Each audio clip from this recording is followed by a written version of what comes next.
Barpeta road আৰক্ষীৰ জালত চুৰি সামগ্ৰীসহ 5 গভাইট চোৰ। নিশা বৰপেটা ৰোড আৰক্ষীয়ে চহৰখনৰ বিভিন্ন প্ৰান্তত অভিযান চলাই 5 গভাইট চোৰক গ্ৰেপ্তাৰ কৰিবলৈ সক্ষম হয়। আৰক্ষীয়ে গ্ৰেপ্তাৰ কৰা 5 গভাইট চোৰ ক্ৰমে বৰপেটাৰ খুদনাবাৰী ফুলজাৰ হুছেইন, কলগাছিয়াৰ জাহিদুল ভূঞা, কয়াকুছিয়াৰ ভোকামাৰীৰ দিলবাৰ আলী, বৰপেটা ৰোডৰ 2 নং খৈৰাবাৰীৰ আব্দুৰ ৰুফ আৰু বৰপেটা ৰোডৰ উত্তৰ অঠিয়াবাৰীৰ আজাদ নগৰৰ সাইফুল ইছলাম। উল্লেখযোগ্য যে শনিবাৰৰ নিশা বৰপেটা ৰোডৰ মিলন নগৰ 3টাকৈ ঘৰত একেৰাহে সংঘটিত হৈছিল চুৰিকাণ্ড।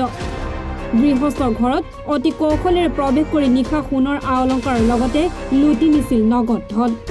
ঘটনা সন্দৰ্ভত গৃহস্থই বৰপেটা ৰোড আৰক্ষী থানাত দাখিল কৰিছিল এজাহাৰ।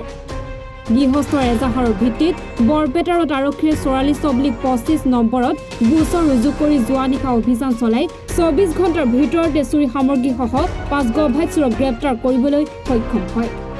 আৰক্ষীয়ে 5 চোৰৰ পৰা সোণৰূপৰ আ অলংকাৰৰ লগতে কাঁহৰ বাচন, ঘড়ী, মোবাইল ফোন, নগদ ধনৰ লগতে এখন চোকা অস্ত্ৰ উদ্ধাৰ কৰিছে। অধিক তথ্যৰ বাবে বৰপেটা ৰোড আৰক্ষী থানাত চোৰকেইটাক অধিক জেৰা অব্যাহত ৰাখিছে বৰপেটা আৰক্ষীয়ে।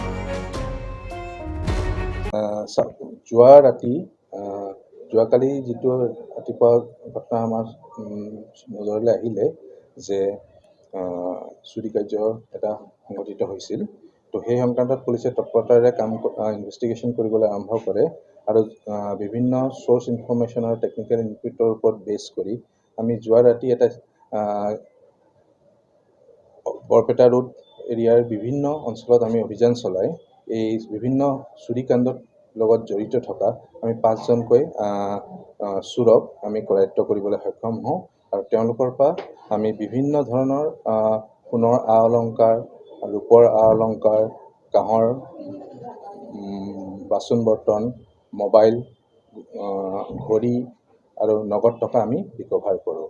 এই সংক্ৰান্তত আমি প্ৰথমতে আমি দিলবৰ আলী নামৰ এজন মানুহক আমি ছাছপেক্ট কৰিছিলোঁ, তাক আমি কৰায়ত্ব কৰোঁ আৰু তেওঁ যিটো লিড কৰে সেই লিডৰ ওপৰত বেছ কৰি আমি ফুলজাৰ হুছেইন আৰু জাহিদুল ভূঞা এই 2জন লোকক আমি কৰায়ত্ব কৰোঁ আৰু এই বস্তুসমূহ চুৰি সামগ্ৰীসমূহ আমি ৰিকভাৰী কৰোঁ। তাৰ উপৰিও আৰু তেওঁলোকৰ তথ্যৰ ভিত্তিত আৰু 2জন আছামিক আমি চোৰৰ লগত জড়িত 2জন লোকক আমি গ্ৰেপ্তাৰ কৰিছোঁ, আব্দুল ৰুফ আৰু সাইফুল ইছলাম বুলি।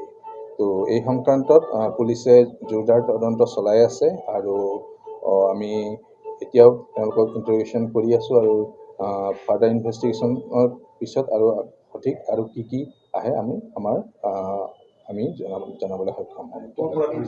তেওঁলোকক বৰপেটা নগৰৰ বিভিন্ন অঞ্চলৰ পৰা ধৰা হৈছে, যেনে আজাদ নগৰ।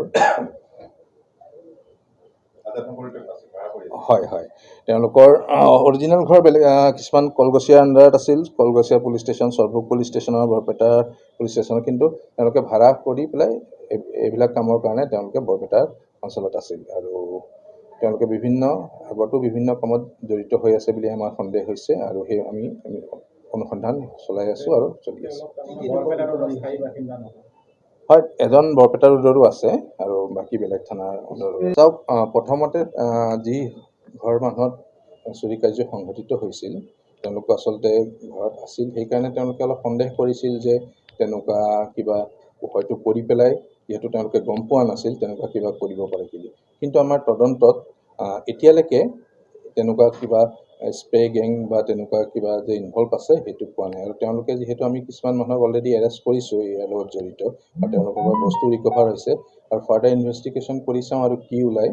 কিন্তু এজ অফ নাও আমি তেনেকুৱা স্প্ৰেৰ কোনো তথ্য আমাৰ হাতত নাই বা তেওঁলোকক ফিজিকেলিও বা একো পোৱা নাই আৰু মেডিকেল এক্সামতো তেনেকুৱা একো ওলোৱা নাই। বহু পৰিমাণে বৃদ্ধি পাইছে চুৰিকাণ্ড, হ'ব লাগিব যিটো হোৱাই নাছিলে।